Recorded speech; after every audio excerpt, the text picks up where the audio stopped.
This is the most important question that you need to know how to do if you're going into 8th grade. So we have this question: a number machine multiplies every input by 5 and then subtracts 7. When a number is put into the machine, the output is 38. What number was put into the machine?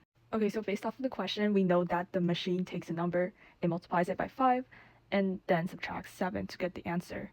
And we know that the final answer is 38, so we can work backward to find the starting number. Okay, so based off of that information, we can start off with 38, and since the machine subtracted 7, we can do the opposite and add 7. Okay, so we get that the number is 45, and then since the machine multiplied by 5, we can also do the opposite and divide by 5. So we know that 45 divided by 5 is equal to 9, so we know that the number that was put into the machine was 9, and we can double check this.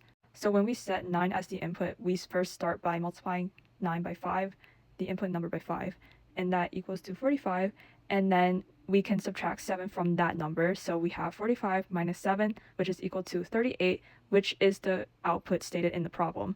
There is another way of doing this problem. We can do this the algebra way. We can let the unknown number be x, so we know that the machine multiplies by 5, so we can put 5x, and then we know that it subtracts 7 from that number, and we know that the output is 38.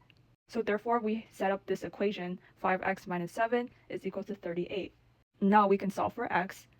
So first we can add 7 on both sides, and then we get 5x is equal to 45. Then we divide 5 on both sides. So therefore, we can cross this out, and then this is equal to 9. Okay, so now we have x is equal to 9. So therefore, the number that was put into the machine was 9.